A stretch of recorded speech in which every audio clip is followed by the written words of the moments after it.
And we are live. Live. Hi, everybody. Welcome to week 2. It is a stormy day outside here where we live. There's thunder and there's rain, and it's perfect for cuddling and reading books. And we are just grateful to be here with you today.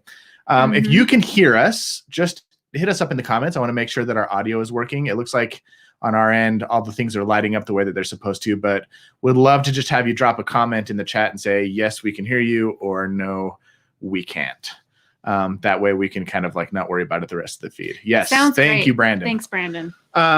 So in Bagley news for today, before we dive into the lesson, we had an important doctor's appointment this week. We did. We found out we're having a girl. We're having a girl. Yep. So baby Bagley's a girl. That's been exciting. We're so excited. Yes, we are. I'm so excited. I'm excited too. I was convinced it was a boy. It's true, she was.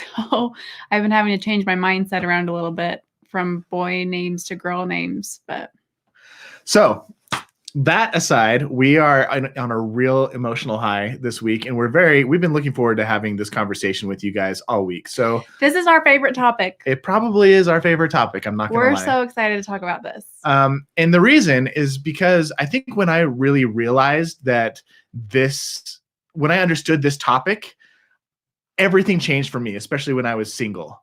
Like the way that I approached dating, the way I looked at marriage, the way that like all of the anxieties that I had about dating and relationships and marriage went away when I understood this principle. And so I'm really, really excited to share it with you, because I think one of the biggest struggles, especially when you're dating, is that anxiety of like, am I with the right person? Mhm. Is it, like tons and tons of worries. We get worried about like, are we spiritually, physically, emotionally, mentally a good match?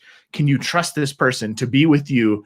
Not just now, but over the long term. Or like we hear all these horror stories of people who get the rug pulled out from under them, and like they get married in a few weeks or a few months or even a few years later, all of a sudden like everything comes crashing down, and nobody wants that to be them. Right. But we hear those stories, so we know it's a reality. So there's this anxiety that kind of comes along with like, is that going to happen to me? I want to be careful with my choice. You want to know, like, the two of you have like, there's a lot of added pressure in our church, because when we get married for not just till death do us part, but for time and all eternity. Mm-hmm. And man, like you're essentially jumping in, you're sealing yourself to somebody, and it's like, we're not just going to do this for a while, we're doing this forever. Am I ready for that kind of commitment? It feels heavy, and it's no wonder that sometimes we feel anxious and we feel scared. I know that when I dated through my 20s, I dated mostly from a place of fear. I was always worried, like I was always looking for some reason to end the relationship. And maybe it wasn't consciously, but it was always subconscious. Like sometimes I would feel like, oh, she's not as all in as I am. And then I would break up. Or she's gone all in way too fast beyond my comfort level, so we'd break up. Or maybe she didn't take spiritual stuff serious enough, and so we'd break up. And then maybe she was taking spiritual stuff a little too seriously, so we'd break up. And like maybe it was, we're moving physically, like in the physical department, we're moving a little faster than what I'm comfortable with, so we'd break up. And like anytime I felt anxiety or fear, my instinct was to run away and to call off the relationship. Right. Did you?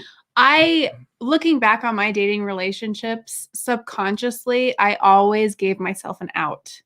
So I would date someone who was about to go on their mission, or I was about to go on my mission, or someone was about to go to boot camp. You were always dating someone who was unavailable. I was always dating somebody where I had this safe out. And I think that was that protection that I was giving myself because of this anxiety and fear that is really normal when it comes to dating and happens. Yeah. And when I learned this principle with Nate, it was when we were dating. I think when we talked about it, it really shifted it all for me, made the anxiety go away, and made it feel like I was ready. I was ready to do this. I was ready to jump in head first. That's awesome. I love hearing that. Yeah. So I think what the reason, or what most people are looking for when they're looking for a partner, subconsciously or consciously, is they're looking for somebody who makes them feel safe, somebody who makes them feel secure, and somebody who makes them feel happy. Would you agree? Yeah. Awesome. I mean, you always hear, like, you see the memes that say, don't settle for anyone who doesn't make you happy, or If it doesn't make you happy, you should leave. it's not or worth it. It's not worth it. Yeah. Things like that. And what we have found is that actually the worst thing, the thing that will destroy your possible relationships faster than anything else, is if the purpose, the why, like there's this really interesting talk by it's not a church talk, but it's a TED talk by a guy named Simon Sinek, and it's about starting with why. He wrote a book called Start with Why, and he talks about like how the how and the what are really important. Like what a good marriage looks like is really important, and how to create a great marriage is really important. But if you don't have a why, like if you're not really clear what your why is, the reason why you want to have a great marriage, then the what and the how, it's really hard to sustain them. It's really easy to like lose momentum and lose the desire, and you lose the passion for it, and you kind of get burned out. And I see a lot of couples get burned out in marriage because they have lost focus of their why. And when we go to church, a lot of people talk about, like, the message that we get is why do we get married? To multiply and replenish the earth, so that we can inherit the highest degree of celestial glory. right? It's like we talk about it as if it's like a ticket that you get stamped or validated so that you can gain access to the celestial kingdom. Kind of like the cap on all of the covenants that you make. Right. And to me, like, those are great reasons to get married, but they're not the best reason to get married. We want to take it a step further today. Yeah. And when it comes to the purpose of marriage. And we want to give you a reason for your marriage, not just for marriage in general, and give you the best reason for marriage now. So what we've discovered is that there's this awesome quote by Dr. John Townsend, and he wrote the book Boundaries. Awesome book. And one of the things he says is, people who always want happiness and pursue it above all else are some of the most miserable people in the world. Let that sit for just a second. I'll say it. Should I copy it and put it on the screen? Probably. I'm going to do that. Let's see.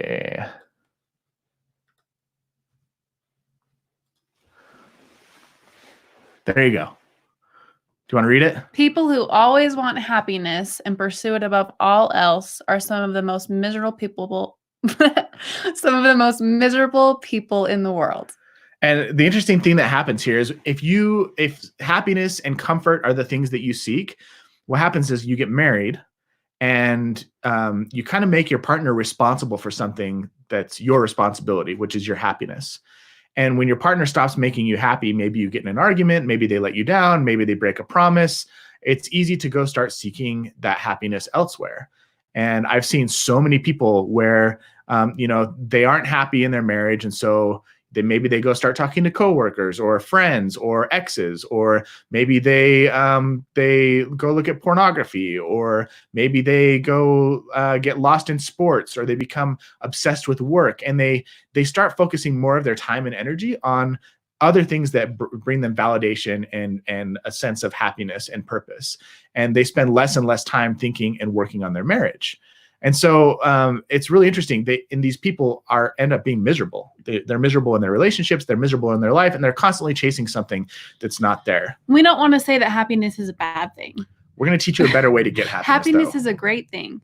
But when you have this specific purpose that we're going to talk about, happiness becomes a byproduct of that. Right. It becomes something that comes without having to chase after it so much. Yep.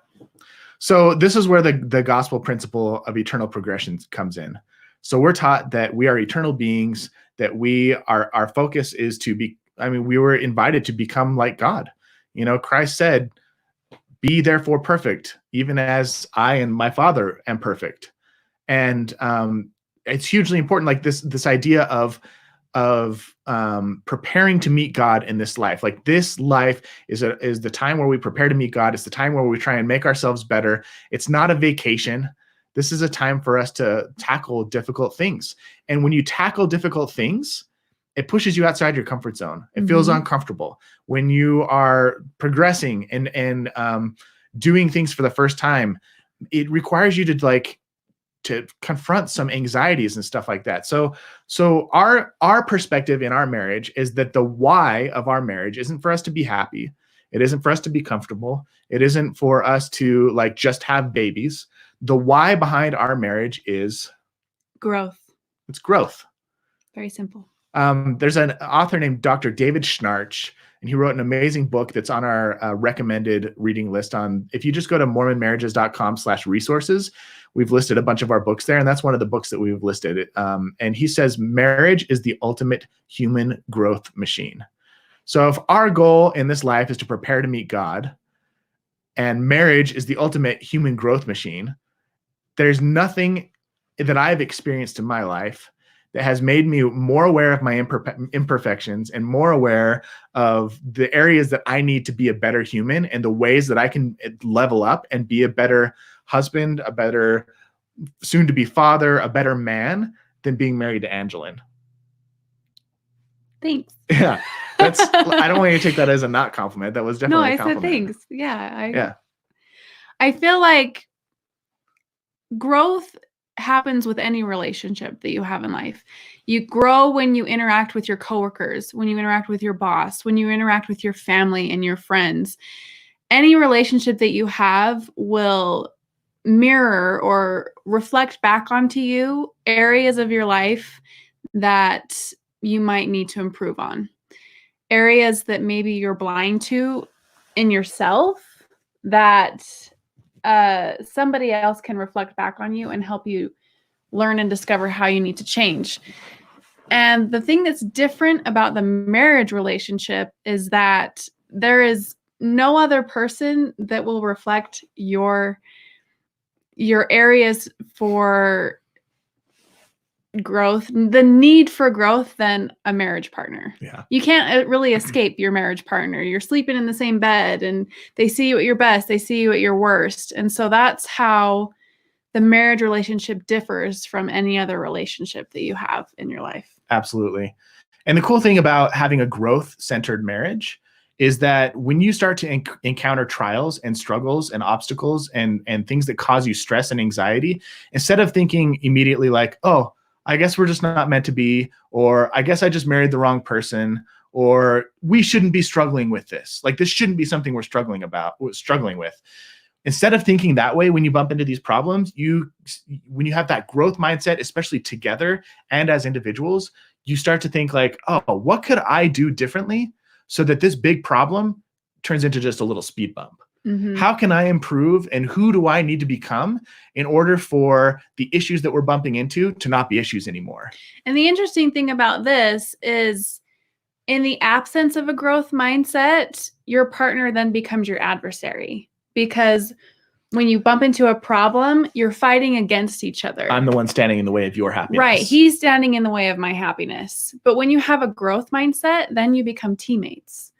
If you bump up into a conflict, if you bump up into an area of your life where you're struggling, you can then look at it together and think, okay, what do we need to change so that we can grow? What do we need to do to change to help us be better? And then you become partners and teammates instead of these people that are butting heads constantly. So if this is like a light bulb moment for you, or you're having a personal realization, I would love if you just hit us up in the comments and just let us know like, oh, wow, yeah, maybe I need to change my approach a little bit towards dating or towards my marriage right now, or towards my relationship.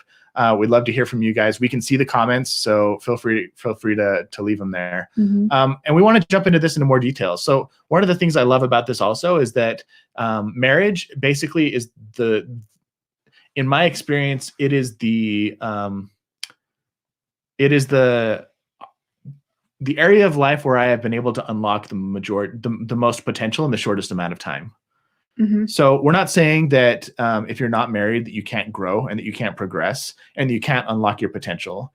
But one of the reasons why marriage is so amazing and how it can change you and transform you is that it can help you be this person who accelerates their growth and learns more about, like, I think what Angela was talking about is like exposing blind spots, right? Mm-hmm. Like there's things that we do that we're completely unaware of, and things that we do that impact other people's lives in a negative way, and we're completely oblivious to it. And then we get married and we're forced to be with somebody 24/7, and all of a sudden your imperfections get mirrored back at you. And that's hard. Right. Yeah. Right. It creates a little bit of anxiety. And one experience I had, just to illustrate this, is I've always experienced anxiety growing up, and especially around social interactions. I think social anxiety was something that I struggled with. I didn't really like being in crowds. I didn't like being the center of attention. And before I married Nate, it was really easy for me to maintain that. I didn't have to worry. It was my decision whether I went to a party or interacted with people. And Nate thrives on social connection. He has a podcast, and he's a public speaker, and he's a writer, and he's constantly putting himself in the public light. And that was not something that was comfortable for me at all. I did not like the idea of having that kind of attention on me. And so when we got married, no longer could I just hide in a corner anymore. I couldn't avoid a party just because I wasn't feeling like interacting with people. Because now that I had Nate, one thing that really brings him joy is that social connection. So I was forced to do these things, go to these conferences, Start a podcast. Start a podcast. About a year into our marriage, he came to me with the idea of starting the Mormon Marriages podcast, and it terrified me because I would have to put myself out there in front of thousands of people. And because we were married and because of this growth mindset that we had, I decided to lean into it, lean into this discomfort, lean into this anxiety, and found that it's something I really enjoy. And I never in a million years. People love hearing your voice. I never in a million years would have been the host of a podcast or been on a live stream on Facebook and now I edit the podcast, and I found this new talent that I had where I find great satisfaction in creating these things. And it's something I never would have done without Nate. So that's an area of our relationship that pushed me completely out of my comfort zone and allowed me to grow and discover new things about myself that I never would have learned or discovered without Nate. Now you hit a great point here. And this is something that I wish somebody would have taught me a long, long, long time ago. And it's that there's two different types of anxiety. So Angeline talked about how, like, when she met me, and I'm more social and more extroverted, and I wanted to start a podcast and do all these things, like that for her, especially, that came with some anxiety. Like, she felt stressed, she was scared. and in life, like, you're going to be met with anxiety. And there's two reasons that your brain kind of triggers that anxiety in your head. One is to protect you from danger, an imminent threat. Anxiety is a great built-in mechanism that's like a warning indicator that says, hey, something's off here. You might want to be aware, like, keep yourself safe. You may not want to take this risk. It might be dangerous. But most of the time when we experience anxiety, it's really just us getting outside our comfort zone and experiencing something new for the first time. So if you think back about, like, back on the time, like your first day of school, always anxious because everything is new, like new teacher, maybe new building, new friends, new class. Like, I remember always being so anxious on the first day of school, like almost in tears. The first time you give a presentation at work or in public, giving a talk at church. I remember one time, I was giving a talk. I was like an 11-year-old in primary, and my dad was like, "You're going to memorize your talk this week." And I didn't want to memorize it. All the other kids always read their talks, and so I wrote mine out on note cards. And then I got up to the podium, and I just had one of those moments where everything goes blank, and I panicked. And my dad was there in the back, and he just sat there, and I was like, "Can I have my notes?" And he had them in his pocket. And he was like, "No, you can do it." And I'm like, "I want my notes." And I stood there for it felt like an eternity going, "Dad, give me my notes." And then finally he came up, and he still wouldn't give me my notes. And he whispered in my ear, and I felt so embarrassed. But like, just the stress and anxiety that comes from doing something new, driving for the first time. I remember how scared I was to do that. With the first time I got behind the wheel and drove around the church parking lot, and then my mom goes, "Okay, now drive us home." I'm like, "Ah!" But like, those are now driving is nothing for me. Like, I almost do it subconsciously. But when you're doing something for the first time, when you're in a relationship, when you're encountering something that's uncomfortable, that's a growth opportunity, it's going to cause some anxiety. And you need to learn to become friends with your anxiety. Anxiety is not a sign from God that your relationship isn't meant to be. That's not how God communicates with us.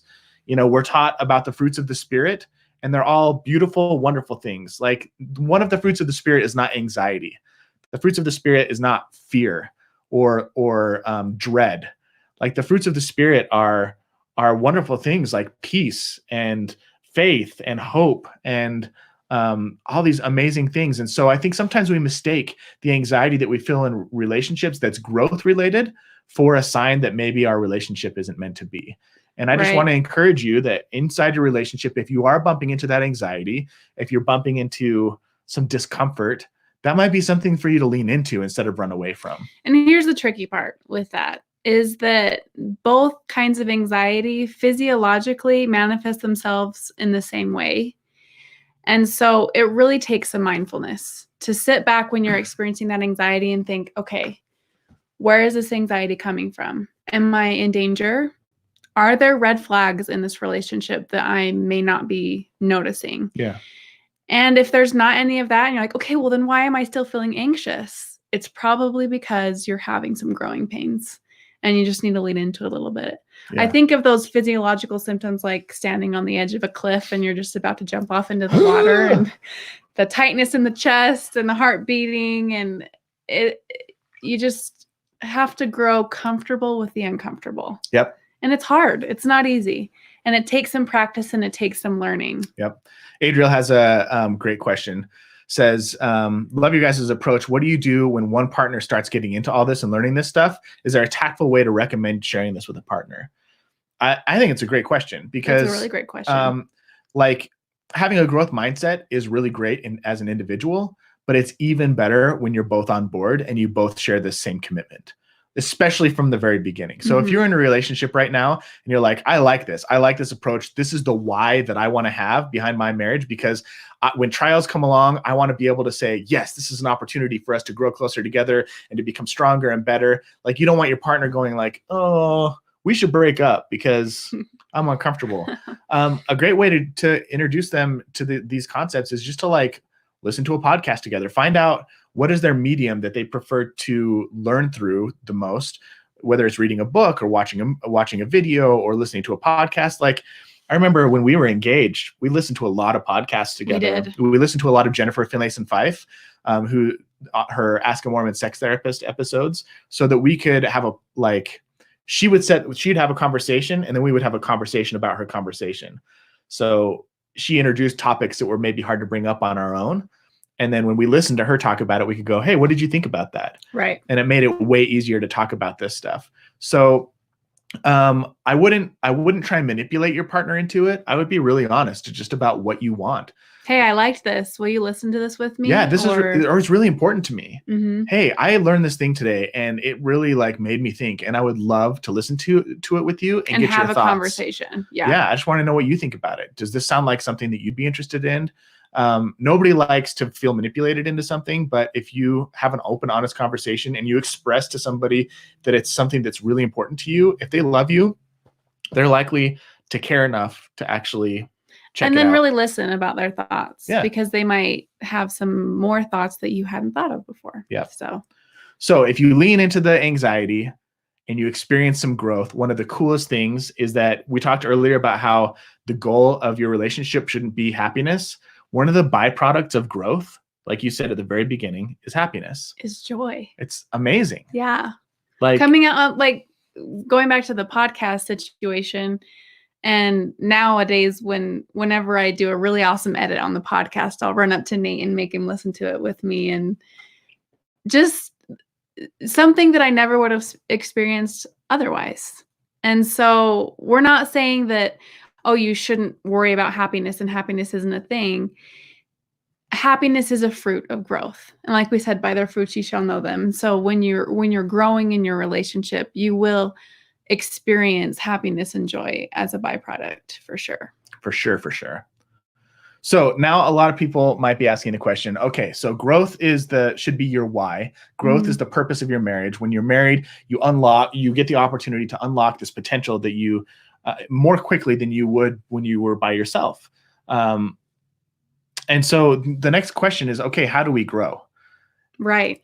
Because I don't know about you, but like, you can drop a comment in the chat and just say me or something if you can relate to this, but have you ever set a goal for yourself and you get really committed. Maybe it's like, I'm going to run a 5K, or maybe it's, I'm going to learn to play the piano, or I'm going to learn to paint, or I'm going to, I don't know, whatever it is, whatever your goal is. And you like lock in on that thing and you're like, I'm committed, and you set up a morning routine. I'm going to get up at 5:30 every day.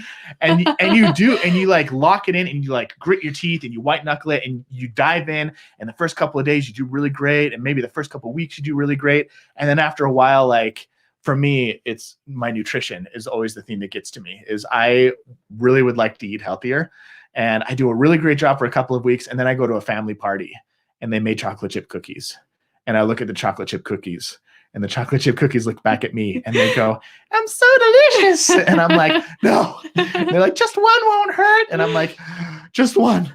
And I put one chocolate chip cookie in my mouth, and then all of a sudden I've eaten all the chocolate chip cookies. And at that point I'm like, well, screw it. I'm just going to go buy some Oreos, and I'm completely off the bandwagon, and I've lost momentum, and I lose my commitment, and I don't grow the way that I wanted to. The behavior doesn't stick. So, can you guys relate to that? Yeah. Yeah. Okay. We're getting a couple me's. Yep. So I think that's a normal human thing.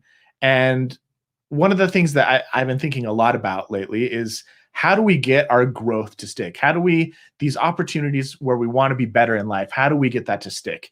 And so I put a lot of thought into it. And I think I actually am very confident, I'm sure, that the difference between couples and individuals whose growth sticks, and those who can't, who kind of white knuckle it and they rely on willpower and then fail over and over and over again, is the difference is the ecosystem that they're in. Right. The surroundings that they surround themselves with. Yeah. So I want to share a principle with you, what I call the growth ecosystem.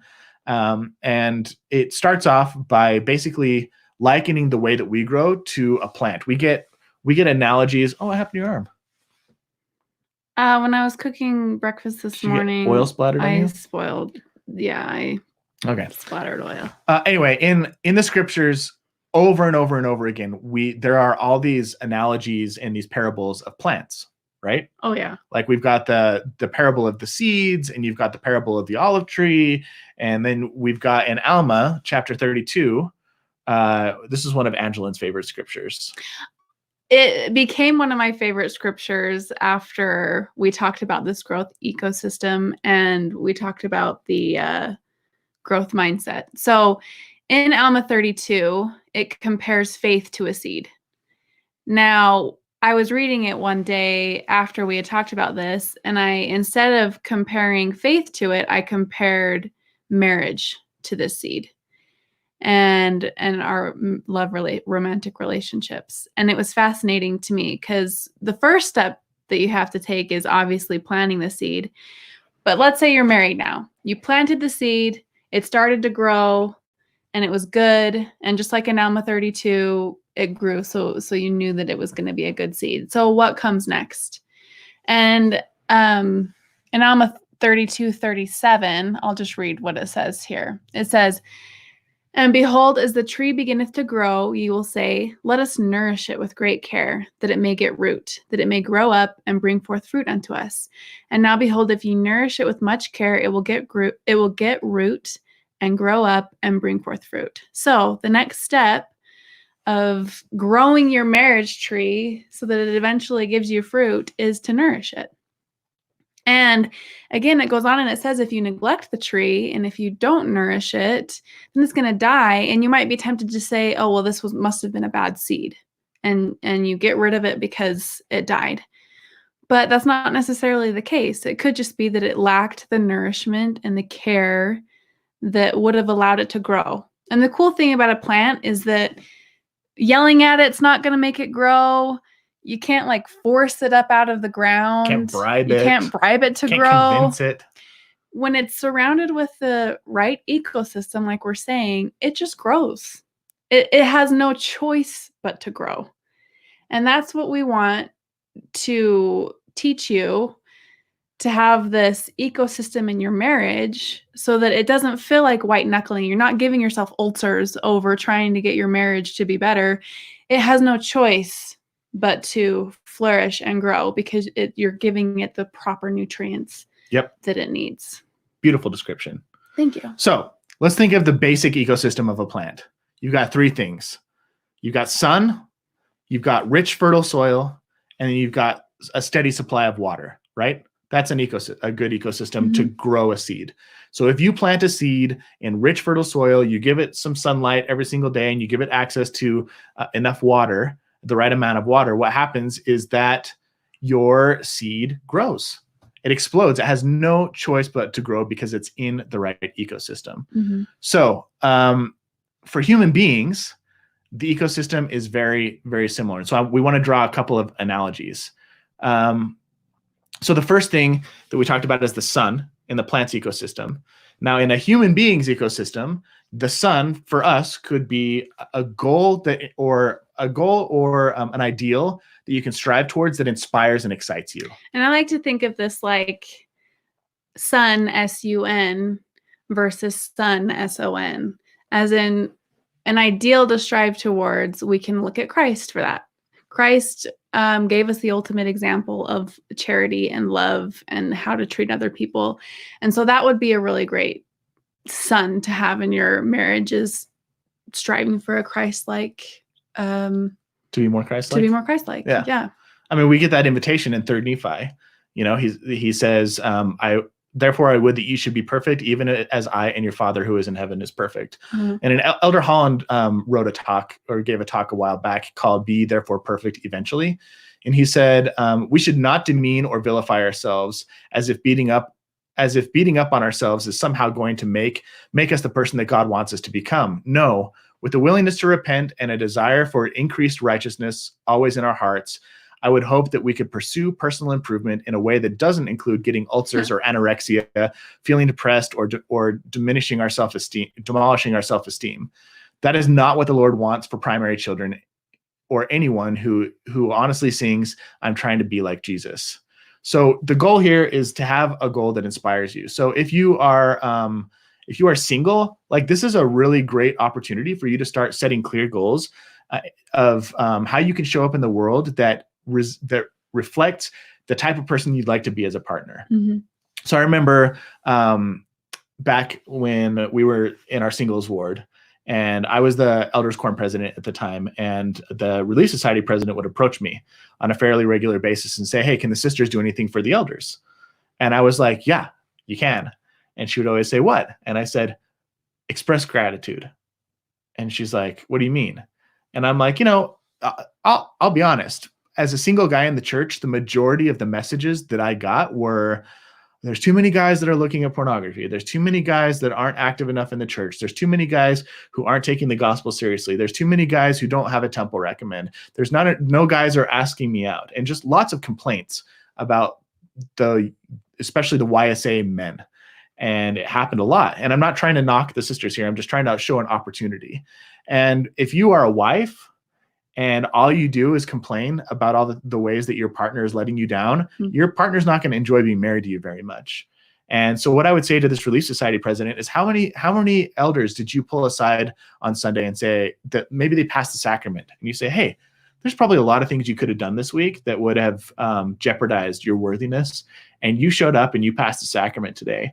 And that meant that I could renew my covenants. And I just want to say thank you. Thank you for making the choices that you make on a regular basis to be that type of a man, or just somebody who's at church. Thanks for being here. Yeah, there's a lot of places you could be right now, but you're here at church. And I just want to say thanks. I see you. And I'm grateful that you're making the choices that you're making. A simple thing. But I guarantee you down the road, those men, like if they're presented with a temptation or a choice to maybe sleep in, they're going to think back on those moments where people notice them and notice them doing the right thing. And it's going to give them strength and encourage them to show up and continue to make the right choices. If you're a guy and like you want to be the type of, like, you want people to feel like, just think about the qualities that you want to exhibit inside your relationship. Exhibit those qualities. If you're a service-oriented person, make the goal that when you see somebody in need, you stop and you help. You know, if you are, if your goal, like the goal that you're striving towards is to be the kind of person that leaves people feeling good when you're around them, offer them compliments, perform service, lift people up, and just make it a conscious effort that if you think something positive, you say it. Like those are some really small ways that you can start to make strides forward to prepare yourself to have a great marriage, or if you're in a relationship, to like strengthen your relationship. Right. Yeah. I agree. Anything you want to say about that? No, that was great. Okay, cool. I just want to make sure. Oh, look at that. Okay. The second part of the growth ecosystem. So we talked about the sun. The second part is the soil, right? Yes. So you got to plant your seed in rich, fertile soil if it's going to flourish and grow. If you plant it in sand or in clay, it might not get the nutrients it needs, and it could shrivel up and die. So the soil is super important. Also, really interesting thing about the soil, you know this, but when the storms of life come along and like you get big winds and you get rain and that hits the plant, if it has deep roots in the soil, it's not going anywhere. Right. If the permafrost comes and it snows and the ground freezes and the roots are deep enough, that plant's going to survive. It's not going to die. Right. It's going to have the nutrients that it needs. Yeah. So the soil is really, really important. So do you want to tell people what soil is? So soil is your community. I don't know if you've heard this quote by, is it Jim Rohn? Yeah. Where he says, you are the sum total of the 5 people you spend the most time with. And in your marriage, we like to say your marriage is the total of the 5 couples that you spend the most time with. So who you surround yourself with affects you subconsciously without even realizing it. And we like to think, what if the attitudes and the actions and the sayings of the people that you spend the most time with were as contagious as the coronavirus? Then would you be spending time with that person? Are the people that you're spending time with inspiring you to want to be better? Or are they just complaining about their spouses all the time and talking about how they're just another child or the ball and chain? Like what are the people that you're surrounding with inspiring you to be, and what are they infecting you with without you realizing it? A plant just absorbs the nutrients that are in the soil around it. It doesn't really have to think about it. It doesn't pick and choose which nutrients that it absorbs. It just absorbs what it's got. And so the community is your soil, who you're surrounding yourself with. And just like you are the average of the 5 people you spend the most time with, your marriage is going to be the average of the 5 couples you spend the most time with. So if there are like friends and family members who don't necessarily have the greatest marriage, you have to make a concerted effort to find people who do have the type of marriage that you want to emulate, and carve out time in your schedule to be around those people. Those are the types of people that you want to have in your corner. If you run into any problems, you can turn to them for advice. Like great marriage. Here's the thing that I think a lot of people don't realize is that great marriages don't happen in a vacuum. Right. Like you don't, it's not just the 2 of you that creates a great marriage. It's created by your entire community. And my belief is that one of the biggest reasons for the church is it's supposed to be the type of community that we can turn to for inspiration and to lift one another up and to help each other with these issues. One of the struggles that I have experienced is that it doesn't always feel that way. Yeah. When I go to elders quorum, it doesn't always feel like a brotherhood. And I'm not trying to drag it down, but I wish we had more of that in church. And if you're not getting that there, then you need to cultivate it yourself. Okay. So there were some questions. Oh, there were some questions? Yep. This one right here. So if you have good friends and you've been around for 15 years, but they're in a dark place right now, what do you do? Great question. So one of the things about life and marriage is that you're not always on a positive upward trajectory. Not everything is always going to be rosy. So you want to surround yourself with people who are, and you want to be the kind of person who is an advocate for the marriage of the people that you care most about. Like when people are in a crappy place, it's important to have boundaries. Brandon says, try and be that couple for others too. Yeah, you want to be that couple for others. You want to be the kind of couple that people look at your marriage and they go, "How do I get that? I want something like that one day." So if you're with a friend or you're with a couple who's complaining, you don't have to join in that.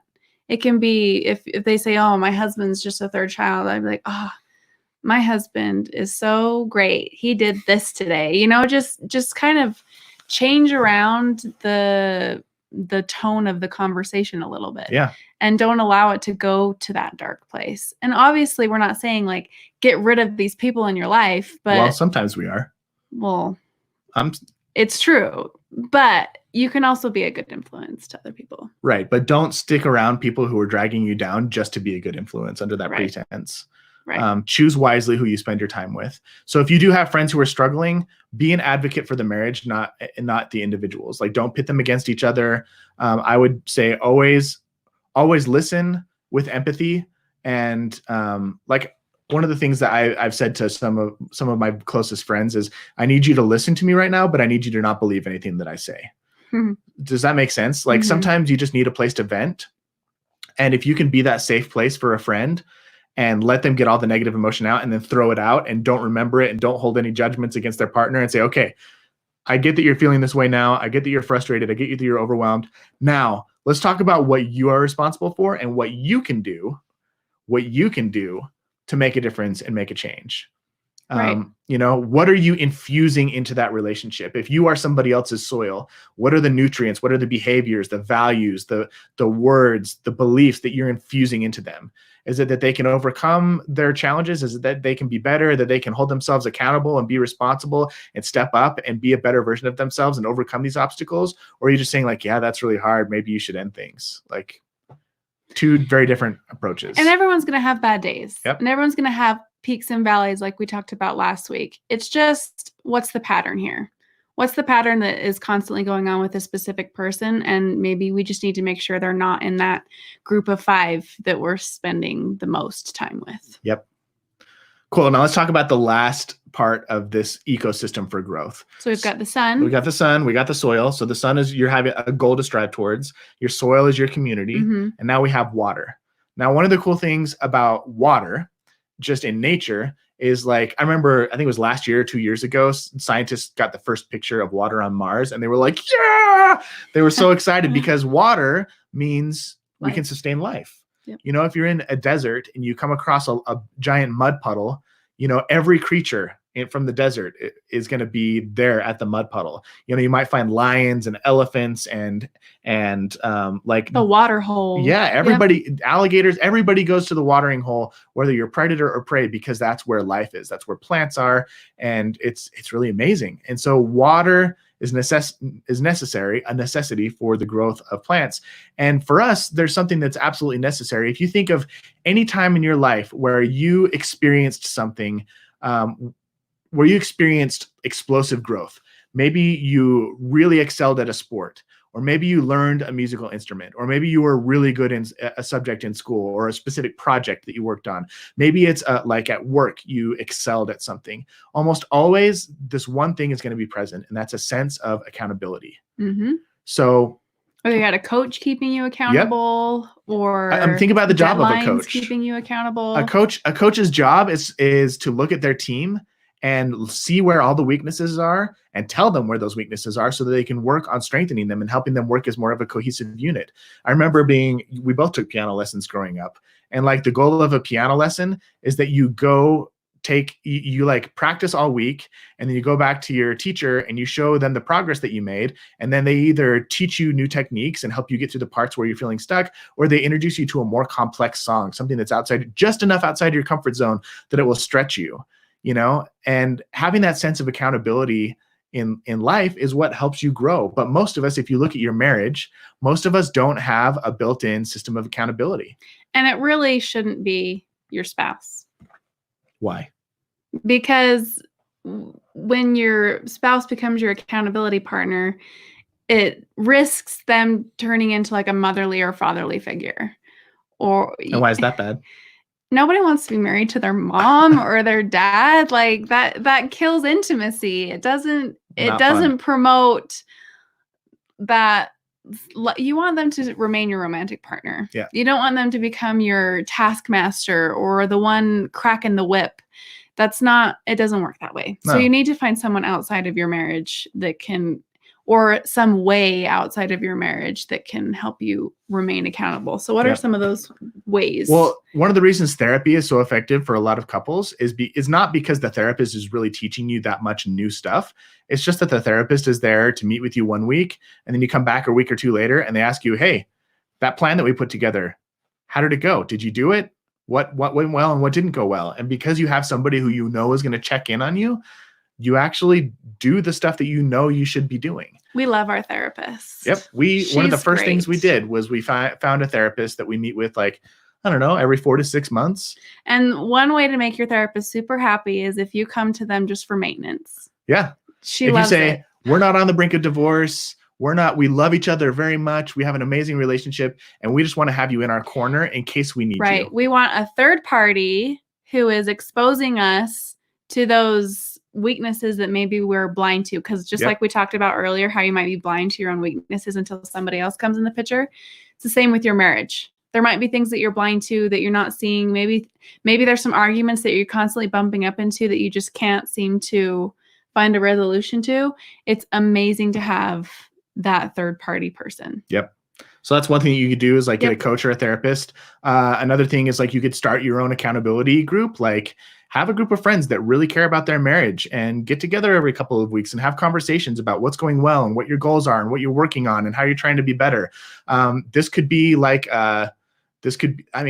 ideally this would be Elders Quorum and Relief Society, but if that's not happening for you, you could start a book club.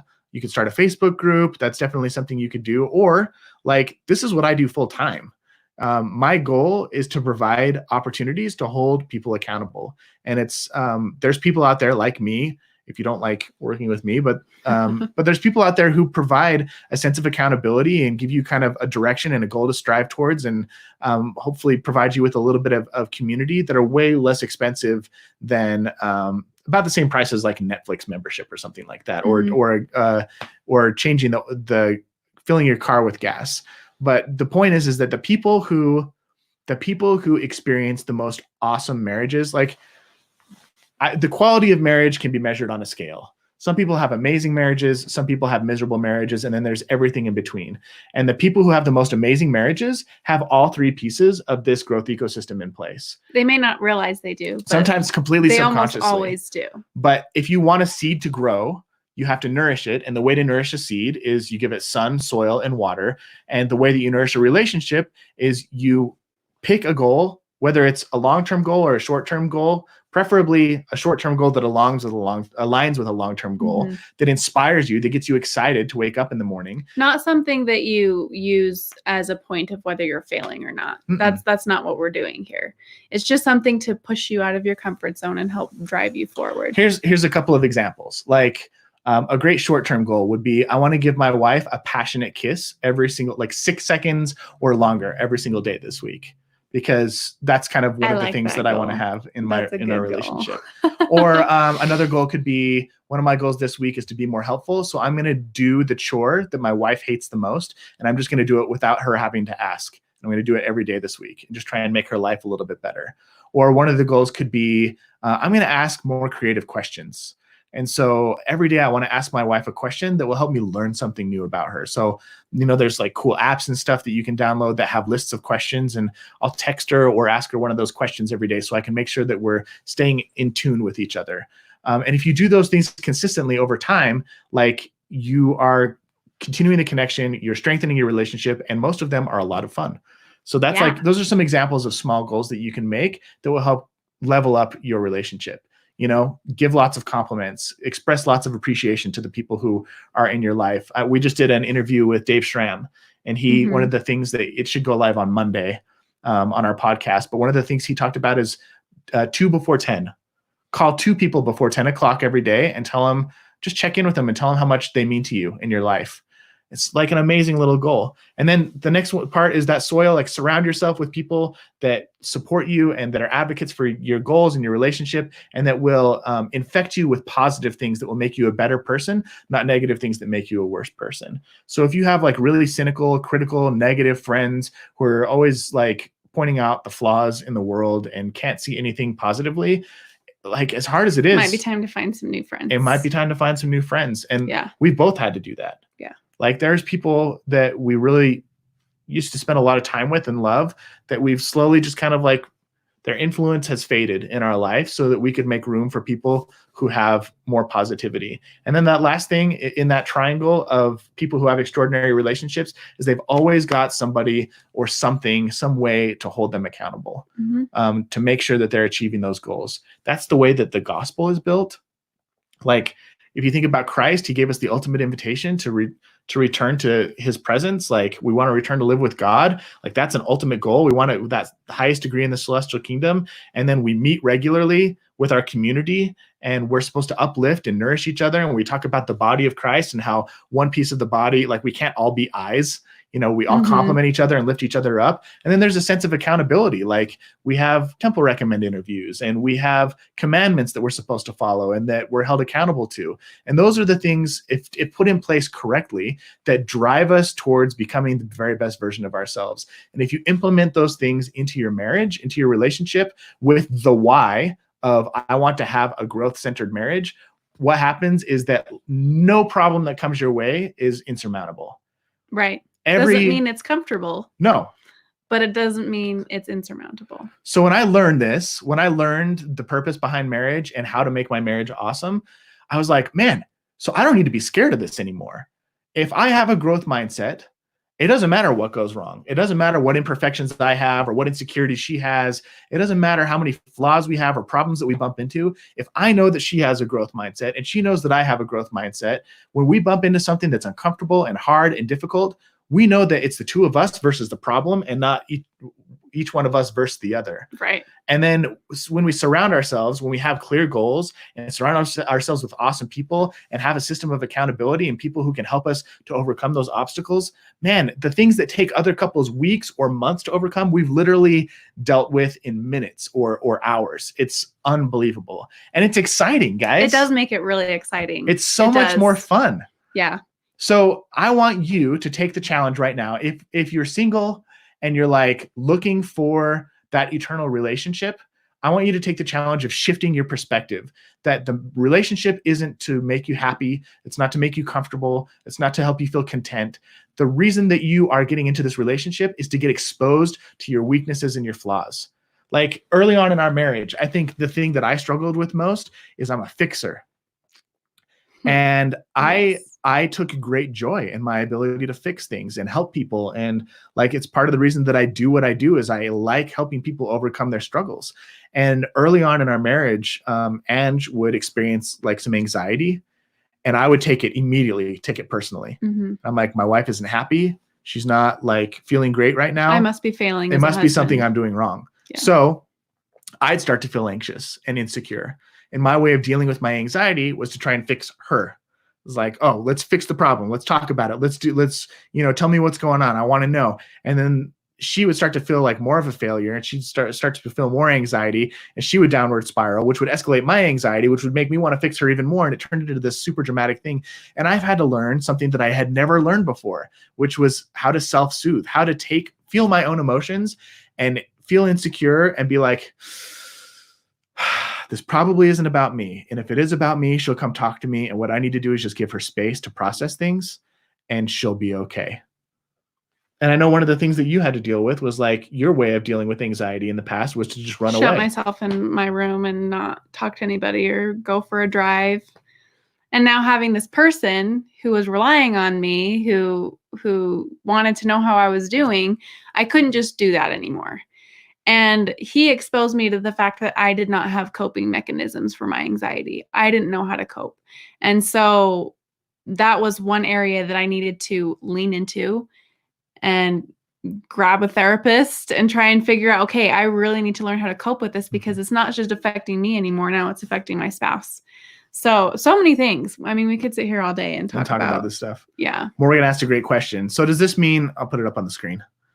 So does this mean that you could create a successful marriage with practically anyone? That's a tough question. This up. I don't want to say yes to that question because I think that having a growth mindset and being willing to create this growth ecosystem is the gateway to creating a ridiculously awesome marriage with somebody that you love. But I don't want to say just marry anybody. And if you have this mentality, it will work out, because that's not necessarily like, to me, love is more complicated than just boiling it down to one specific thing. Does that make sense? Yeah. So I think every person has their own definition of what's important to them in a marriage, and what they're looking for in a partner. Some people are looking for a similar family of origin. Some people are looking for, there's a really another great quote by a guy named David Schnarch. And he says, I'm going to summarize, I'll paraphrase, but he basically says, most of us get married for the wrong reasons, but we learn to stay married for the right reasons. And so the reasons that you might be looking to get married, there's not necessarily, there are bad reasons, but like maybe you want to start a family. Maybe you don't like being alone. Maybe you hate being single. Maybe maybe you're looking for somebody that you're really compatible with, or somebody who complements your weaknesses. Maybe you're looking for somebody who shares your beliefs and your passions. Like, there's a lot of things that you can look for in a partner. But ultimately, what I would recommend is that in that mix of things that you're looking for, one of their priorities should be that they have a growth mindset, and they want to create this type of growth-centered relationship, that's important to them. Right. Yeah. For example, if you want to have kids, it's probably not going to work out with someone who doesn't want to have kids. Yep. So there are those things and those factors that are going to go into whether or not a relationship is going to be successful. But having this growth mindset helps it be more successful. Yeah, there's very few things that will help more. Right. So, right. Awesome, guys. Let's see if there's anything else on our lesson plan. I think that covers just about everything. Yeah. So action items. What to do? Yes. What's our action item for today? So action items. You could do one of three things or all three things. One, yes, depending on how much you want to really dive into this. If you're in a relationship, like, let's start creating that growth ecosystem. One, pick a goal. What's an area of your relationship skill set that you want to improve this week? Do you want to be more complimentary? Do you want to express more gratitude? Do you want to be more service oriented? Do you want to, like, what is the thing you want to focus on? And pick one repeatable thing that you can track. Yes or no, I did this thing, and start doing that. Whether it's with your partner or with complete strangers, if you're sick, or your friends and family, if you're single, doesn't matter. Start cultivating those habits and those, and start practicing setting like small goals for yourself.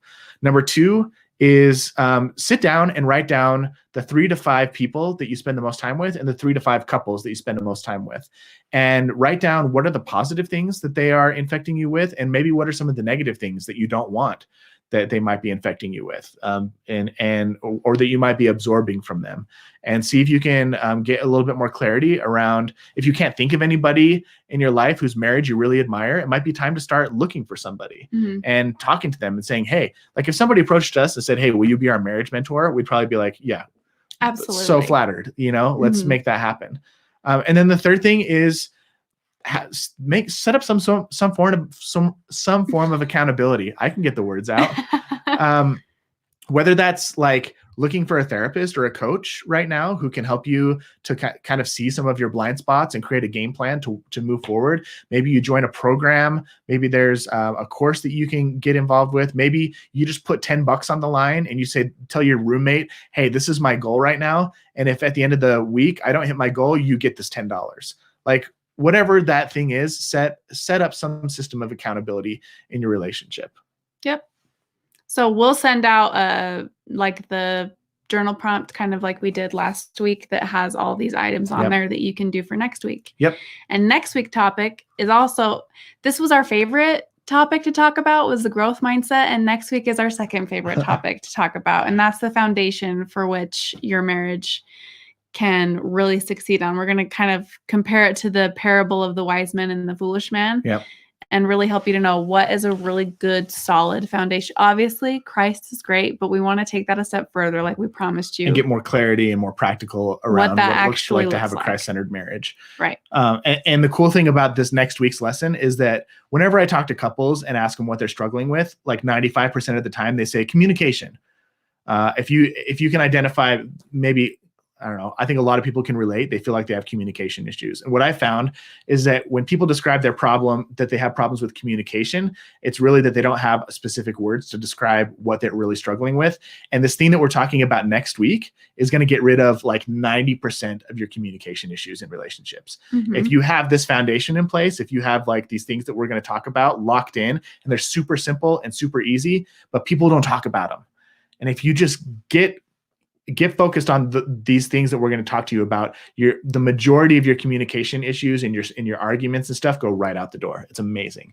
So tune in next week. Very excited to share that with you. Mhm. If you enjoyed this lesson, please share it with your friends and make sure you subscribe to the podcast. Yeah. We have been going for exactly 1 hour. Great.